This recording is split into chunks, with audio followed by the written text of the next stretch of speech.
Welcome to the Department of Transportation and Drone Integration Pilot Program event. It gives us great pleasure to welcome to the stage Dave Herlong, Director, Smart Grid and Innovation, Florida Power and Light. Brian Nguyen, President and CEO, Association for Unmanned Vehicle Systems.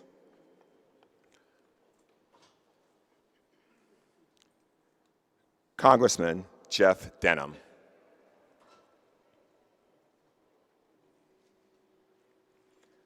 Michael Kratsios, Deputy Assistant to the President.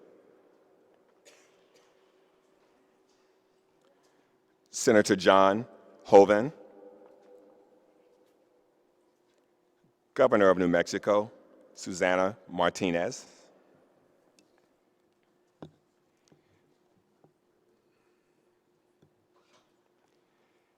FAA Administrator Michael Herta.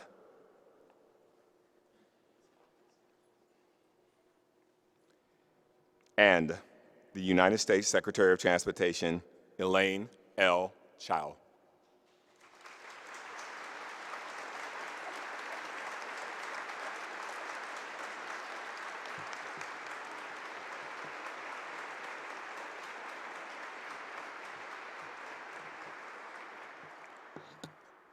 To open our program today, please welcome FAA Deputy Administrator Dan Elwell.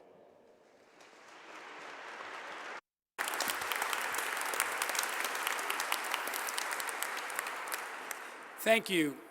Good afternoon, everyone. I am Dan Elwell, the Deputy Administrator of the FAA, and it's my pleasure to welcome you all. The safe integration of drones is a national imperative, and the program that brings us here today is going to make a real difference in how we do that. Collaboration is a theme that you'll hear mentioned quite a bit this afternoon, and at the FAA, we're fortunate to be led by someone who's a strong believer in collaboration. Ladies and gentlemen, please welcome Administrator of the FAA, Honorable Michael Huerta.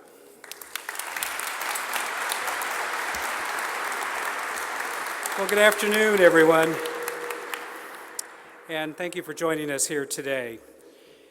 Managing the safe integration of unmanned aircraft into our nation's airspace, it's a pretty big undertaking, and we at the FAA recognize that it's not something that we can undertake on our own.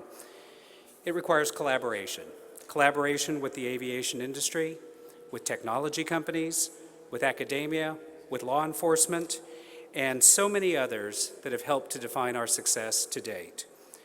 Without these partnerships, we wouldn't have recently celebrated the first anniversary of our small unmanned aircraft rule, which makes it a lot easier for businesses and for public agencies to operate unmanned aircraft.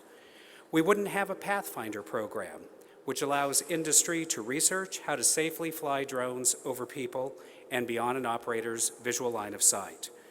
And we wouldn't have an industry-led drone advisory committee that's tackling tough issues like how to remotely identify and track unmanned aircraft.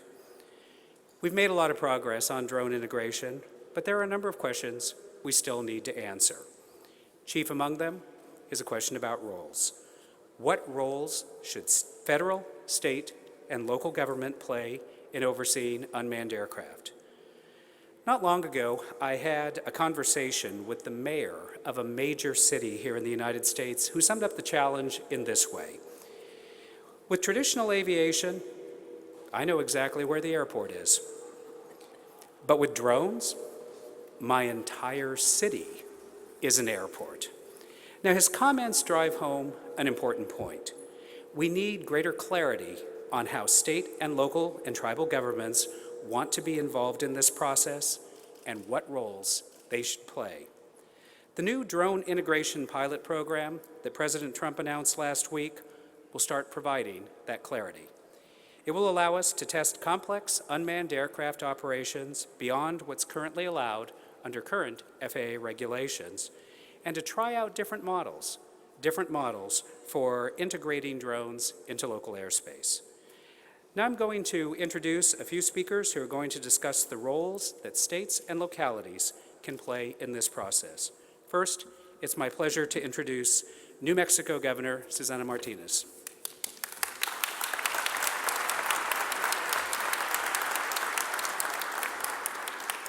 Good afternoon, and thank you, Administrator Huerta, and thank you also, Secretary Chao, for inviting me to participate in this event. It is a pleasure to be here today to mark an important milestone in better harnessing our country's potential for innovation and for growth. We're very excited to hear more of this from Secretary Chao in just a moment. And I'd like to thank the President and his administration for giving states throughout the country a greater voice. That's something that we saw very little of from the previous administration.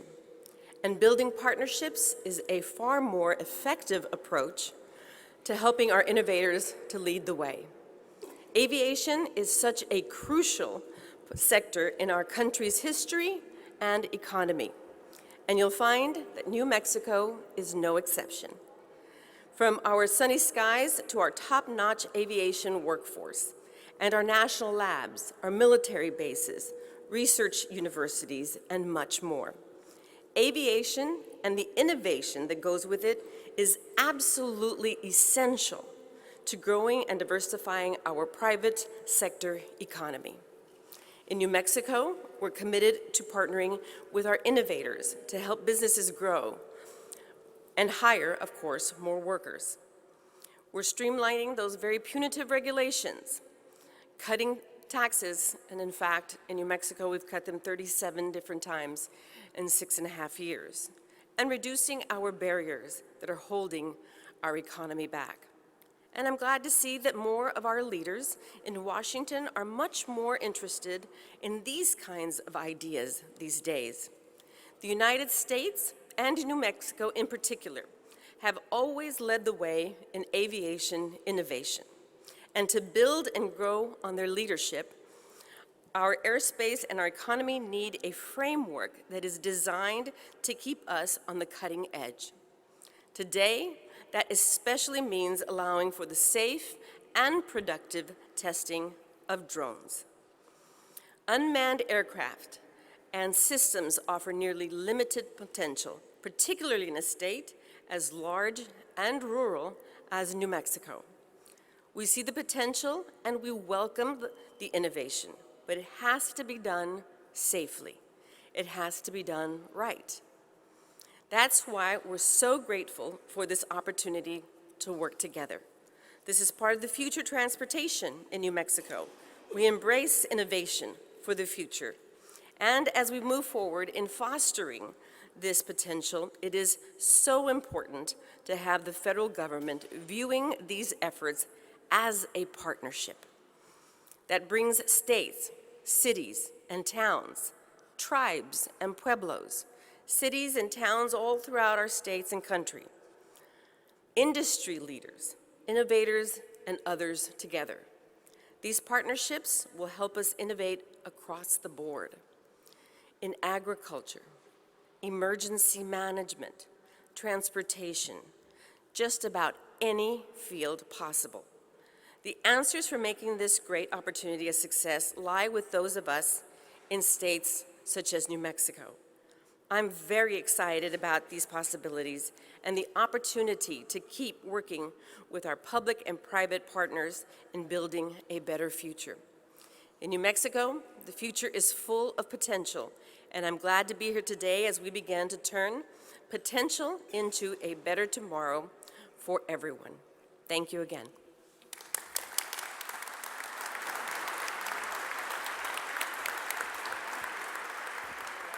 Thank you very much, Governor Martinez. Next, it's my pleasure to introduce North Dakota Senator John Hoeven. Thanks, Administrator. Appreciate it. Thank you, Administrator. It's wonderful to be here, and what a fabulous setting. Secretary Chao, thank you so much for inviting me to be with you. Thanks for your leadership. Secretary Chao has been out to North Dakota and seen what we're doing in unmanned aerial systems and drones, and she was a big hit. We loved having you out there. Thanks so much. Administrator Huerta, thank you for your leadership in terms of helping to develop UAS in the NAS, unmanned aerial systems in the national airspace. We actually are not new to this endeavor, drone integration. We started 12 years ago. When I was governor, and Governor Martinez, so great to be here with you. I love governors. I'm in the Senate now, and I just have to tell you, I love governors. They're great. We started 12 years ago, and working with our delegation at that time, as I say, I was governor, and our whole idea was to build on the strength of UND Aerospace. We have this wonderful school of aviation. I think most of you have heard of it, the UND John D. Odegaard School of Aerospace and Aviation. Absolute leader in terms of pilot training and all things aerospace. And so in 2005, we really wanted to build on that, and we started a Center of Excellence for Unmanned Aerial Systems. And ever since then, we've been working to make Grand Forks all things UAS. For example, we were the first test site. When I came to the Senate, we worked on FAA reauthorization, and we included a provision in the bill back in 2012 that set up 6 national test sites. The first national test site established was the Northern Plains Test Site in Grand Forks, North Dakota. And in fact, we have Nick Flom here. Nick, stand up and wave, will you, so they can, such a good-looking fellow, if they want to see you and meet you. Nick is the director for our test site. And so the very first test site, we have a one-of-a-kind technology park, the Grand Sky Technology Park there, which is on the Grand Forks Air Force Base. So you can fly military aircraft, you can fly civilian aircraft, you can fly manned aircraft, you can fly unmanned aircraft. A truly unique partnership between the Grand Forks County and the United States Air Force. And we have companies in this technology park that you might have heard of, like Northrop Grumman, that makes the Global Hawk. Or, for example, General Atomics makes the Reaper and the Predator. And they fly and they train flight crews there from countries like Great Britain, from the Netherlands, from France, from Italy, our allies that are buying those unmanned aircraft. And we're working now to do even more. We're working to be the first site in the country that will fly beyond line of sight without chase aircraft, okay? And we have approval from our great friends at the FAA. We love these guys, we love them, to do just that. But we've had to put in special radars, DASR 11 radar, high resolution radar, linking with Air Force, linking with civil air control to make that happen. Where I'm going with all of this is that we want to work with you. And the administration now, thanks to our president and Secretary Chow now, they're offering this opportunity for drone integration in the NAS. So exciting companies, innovative companies, many I'm sure represented here today, along with local and state government, like our good friends in New Mexico, are going to be starting these new endeavors. And what I want to tell you is we've been working on these endeavors for 12 years, and we have an amazing array of resources, and we want to work with you, and we want to partner with you, and we want to help you with your application to Administrator Huerta and the good folks at the FAA and the DOT, and we want to help your projects be successful. And I'm just going to wrap up with 4 quick examples of companies that have come to our test site and that we're working with and that are already out there using UAS in new capacities. For example, a young company called Sky Slopes worked with our test site, and they're now using drones for inspection of oil pipelines and energy transmission lines. North Dakota State University, so our partner university, the University of North Dakota, is using drones for precision agriculture. Xcel Energy, I'm sure many of you, particularly if you're from Minnesota or Denver, but other states as well, are familiar with Xcel Energy. They utilize our test site to not only perform power line inspections, but also a big part of their disaster response capability, the ability to fly over and see what, if there's an accident, what happens so you can have the appropriate response. And then another smaller company, iSight RPV Services, is a young company starting out, but they're using wind turbines to inspect wind towers. In fact, they inspect more than 3,000 wind towers using drones. Literally, the sky's the limit We're excited about this new executive order, and we're excited about the opportunity to work with all of you. Good luck in this new age of aviation. Thanks so much.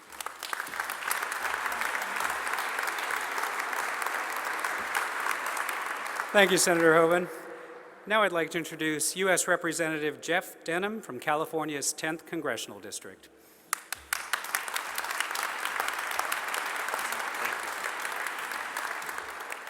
Well, thank you, Administrator Huerta and Secretary Chao. Thank you for the invitation today. And I couldn't agree with Senator Hoeven more. This is an exciting rollout of a new executive order. The rollout of this pilot program with the support of stakeholders, the administration, and state and local governments represents how government should actually work.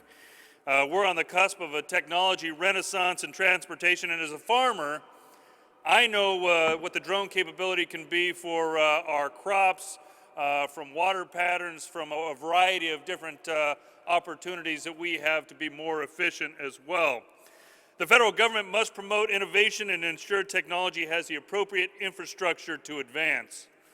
By allowing states and locals to develop guidance on a large scale within their jurisdictions while recognizing the administration's ultimate authority, this will seamlessly deploy drone usage and avoid case-by-case authorizations. It's often difficult to balance between providing adequate guidance, getting in the way of technology, and protecting public safety and privacy. Secretary Chao and Administrator Huerta have struck that balance today with the Unmanned Aircraft Systems Integration Pilot Program. Private sector development of UAS technologies is developing at a rapid pace, a pace that requires guidance and coordination from all levels of government. And as chair of the Railroad Subcommittee, I've seen the benefits that UAS to the railroad and pipelines, to track maintenance across the entire country. The benefits are limitless for these industries and others, and the pilot program is a major step forward in unlocking that potential. Again, Secretary Chao, thank you for this invitation, and we look forward to working with you on the long-term extension and advancement of the FAA bill, as well as this huge infrastructure package that is coming very, very soon. Thank you.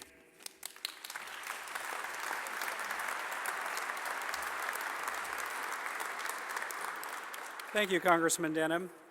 Now we're joined by Brian Wynn. Brian is the President and CEO of the Association for Unmanned Vehicle Systems International, and he's also a member of the Drone Advisory Committee, where he has shown a tremendous amount of industry leadership. He's going to discuss the unmanned aircraft industry's role in our new pilot program. Brian?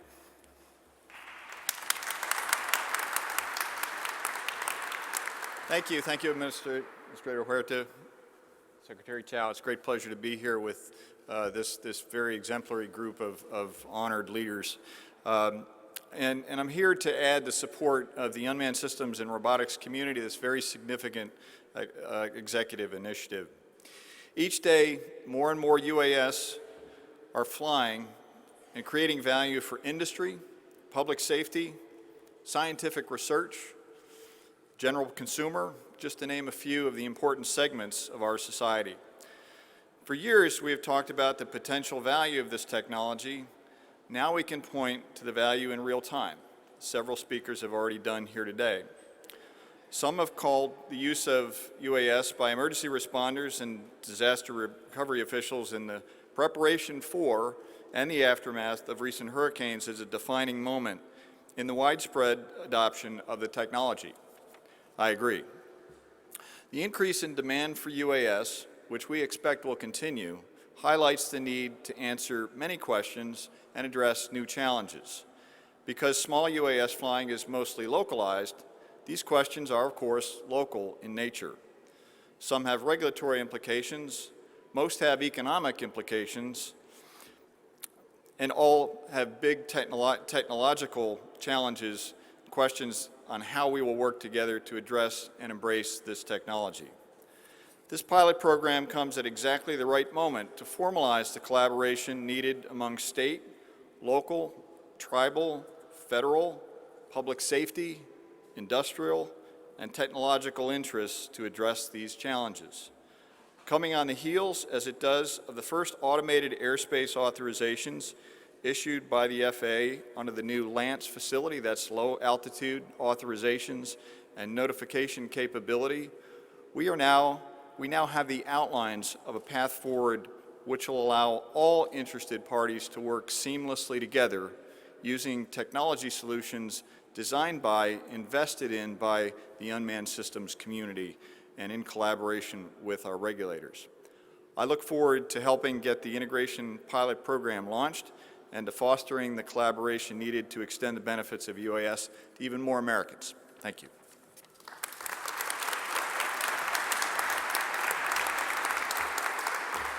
Thanks, Brian. Now I'm going to hand things over to Dave Herlong, Director of Smart Grid and Innovation at the Florida Power and Light Company, and he's going to discuss the potential drones have to change the energy sector. Good afternoon. Thank you, Administrator Huerta, Secretary Chow. Thank you so much for the opportunity to share our story today. It's an honor to be with you here today, speak on behalf of Florida Power and Light and our use of unmanned aerial systems. For more than 2 years now, we have tested drones for a variety of functions, and in that time, we've seen many benefits of drones that they have to offer. They now play a key role in how we function as a company, and I stand here today to tell you, to be very clear, it's part of the future, a big part of our future. For FP&L, we see this technology as yet another tool in our toolkit to provide safe, reliable, and affordable energy to our consumers, especially when we're restoring power after a hurricane or a severe weather event. That's because drones are wonderfully suited to inspect the health of our energy grid. Their small size and flexibility allows us to safely view our infrastructure in hard-to-reach or environmentally sensitive areas, no longer needing to use bucket trucks, heavy equipment, or even helicopters. This is most evident after hurricane season, which lasts 6 very long months. Drones have a great potential to help us speed our restoration efforts following a hurricane or tropical storm. Once the state of Florida is in the wake of one of these systems, the damage at times can be very profound. Far too often we find in these heavily damaged areas, our crews simply cannot reach the power lines and power poles to see what we're even up against. It's in these situations that we find the true added value of drones. When faced with one of these challenges, we send a drone up to be our eye in the sky. Their ability to quickly send high-resolution photos and videos to our repair crews on the ground is crucial. Most recently, we had 1,300 drone flights during the aftermath of Hurricane Irma in the state of Florida. They were also used in Hurricane Matthew and in several tornadic activities earlier in the year. However, the use of this technology isn't just post-storm damage assessment. Drones assist us in seeing possible endangered species around equipment, help us survey projects before and after they are completed to show any potential environmental impacts. In fact, every winter, beautiful Florida manatees rush from cooler waters to the warm waters around our power plants. Drone technology lets us, in collaboration with Florida state agencies, count the those plants. Lastly, when the weather is tranquil in Florida, pristine skies can be seen for miles, drone helps our workers do routine inspection on high voltage equipment.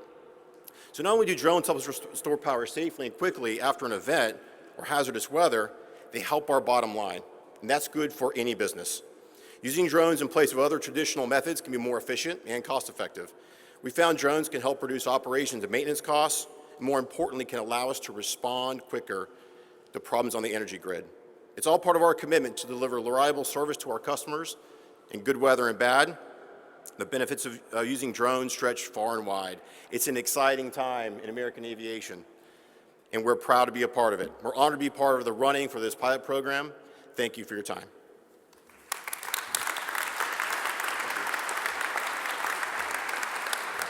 Thank you, Dave. Now we're joined by Michael Kratsios, Deputy Assistant to President Trump and Deputy U.S. Chief Technology Officer. Michael's going to talk about the Trump administration's commitment to American aviation in the 21st century and how the Drone Integration Pilot Program fits into that. Michael?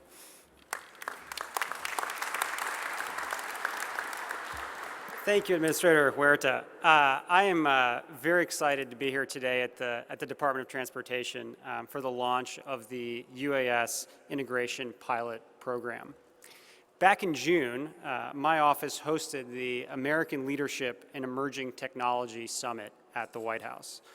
We convened top federal aviation officials and commercial drone industry leaders to discuss the future of unmanned aviation here in the United States.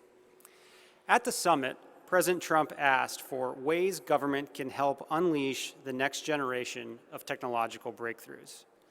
and he heard from the industry about the need for a regulatory framework that encourages innovation while also ensuring airspace safety. The President promised action, and last week, President Trump followed up on his promise, signing a presidential memorandum that called for the establishment of a UAS integration pilot program. My team at the White House Office of Science and Technology Policy, in very close coordination with the DOT and with the FAA, worked over the past several months to develop a framework for this program to help us enable American innovation and leverage the tremendous benefits of emerging technologies. Unmanned aircraft systems can enhance the safety of the American public.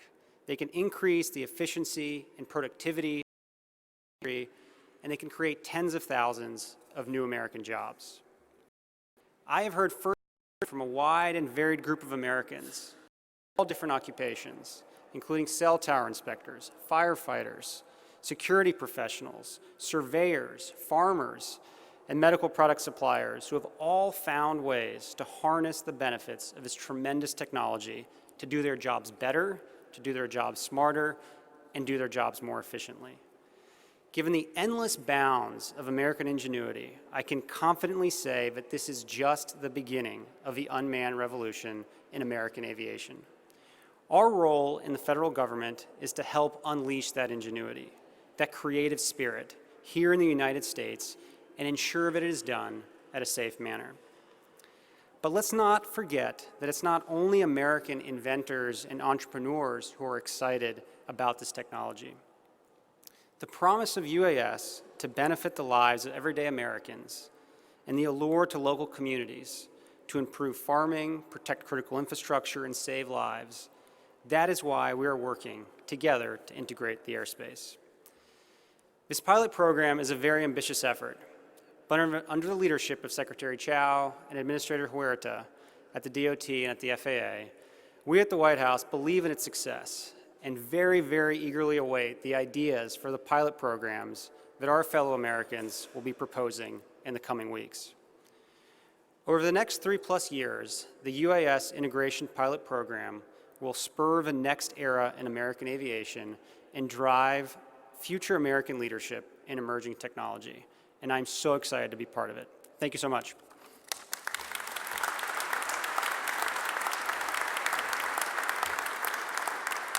Thank you, Michael. The Federal Register notice that we're displaying today lays out the full details of what we're looking for from state, local, and tribal governments that want to participate in the Drone Integration Pilot Project. But a successful proposal will have several things in common. First, it will have a well-defined framework for federal and non-federal entities in managing drone flights within the UAS Innovation Zone. Second, it should have a strong industry partner on board to help explore innovative operations that the FAA currently restricts, like flights beyond visual line of sight, flights at night, or flights over people. After receiving all the applications, we'll select at least 5 communities to participate in the program. Each jurisdiction will be responsible for collecting usage, safety, and community feedback data. We'll use this information to help guide our drone integration efforts on a forward basis. This will allow us to more quickly integrate these exciting technologies into our airspace without compromising safety or stifling innovation. Now, Secretary Chao has made promoting innovation one of her top priorities since taking the reins at USDOT. She has shown great leadership on accelerating our unmanned aircraft integration work. And now I'd like to turn things over to her to close out the program. Ladies and gentlemen, our Secretary of Transportation, the Honorable Elaine L. Chao. Thank you. Thank you. Thank you, everyone, for coming today. I'm so pleased that there are so many distinguished guests who can join us today. This is truly an important milestone in aviation innovation. So let me once again acknowledge Governor Susana Martinez of New Mexico,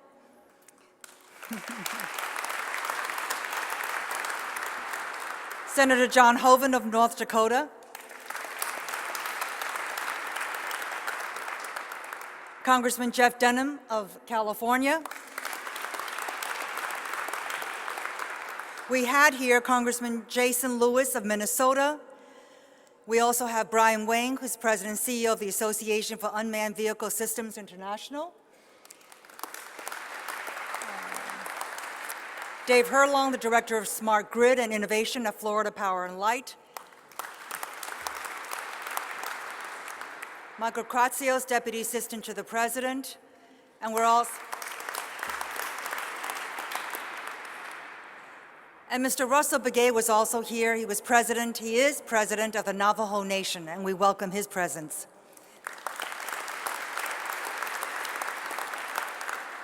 And of course, FAA Administrator Michael Huerta and Deputy Administrator Dan Elwell for their vital role in this event.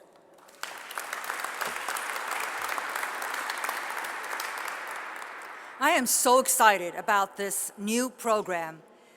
The Drone Integration Pilot Program will accelerate the safe integration of drones, as you have heard, into our airspace by creating new partnerships between local governments, the FAA, and private drone operators.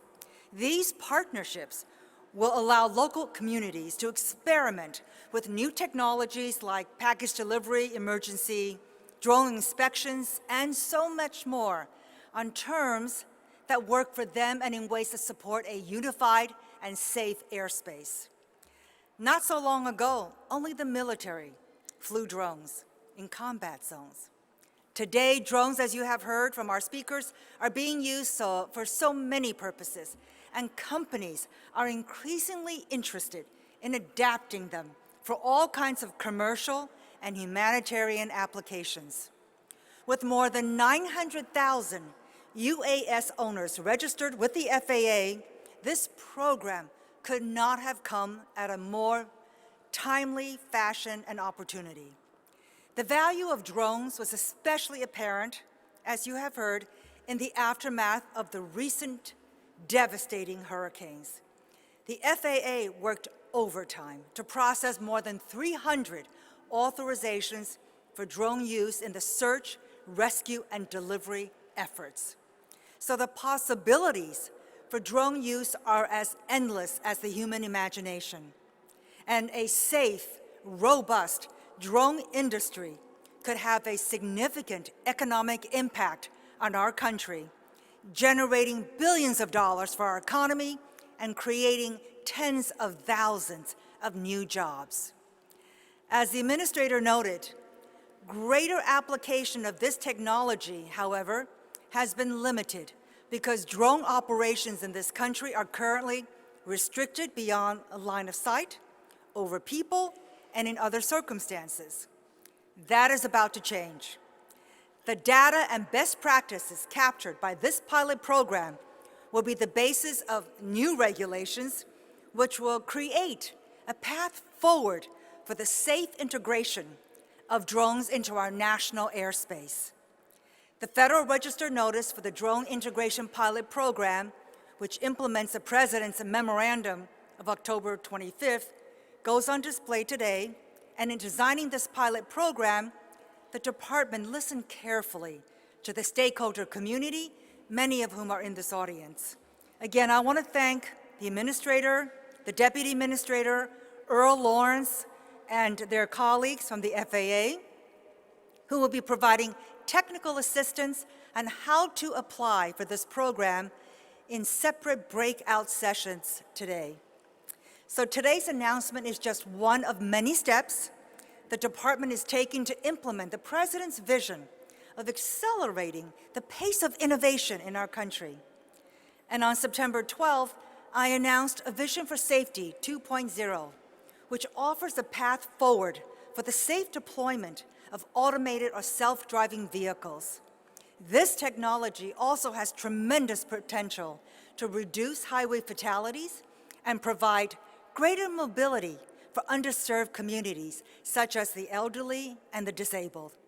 So work is advancing quickly on all these fronts. In fact, it's advancing so quickly that an updated version is already in the works for a Vision for Safety 3.0.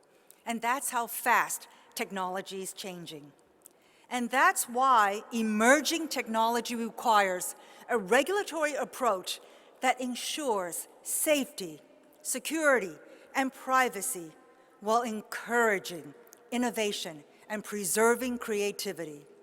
And this last point is so important. Creativity and innovation are part of the great genius of America, one of our hallmarks as a nation. And the integration of drones into our national airspace will be the biggest technical challenge to aviation since the beginning of the jet age. Our job is to help prepare the way for this new technology so that it can be safely deployed and usher in a new era of aviation service, accessibility, and capability. So thank you once again for being here today. This is a really exciting day, and I want to also thank my colleagues at the FAA and the administrator and the deputy administrator for all that they've done to help make this happen. Thank you so much.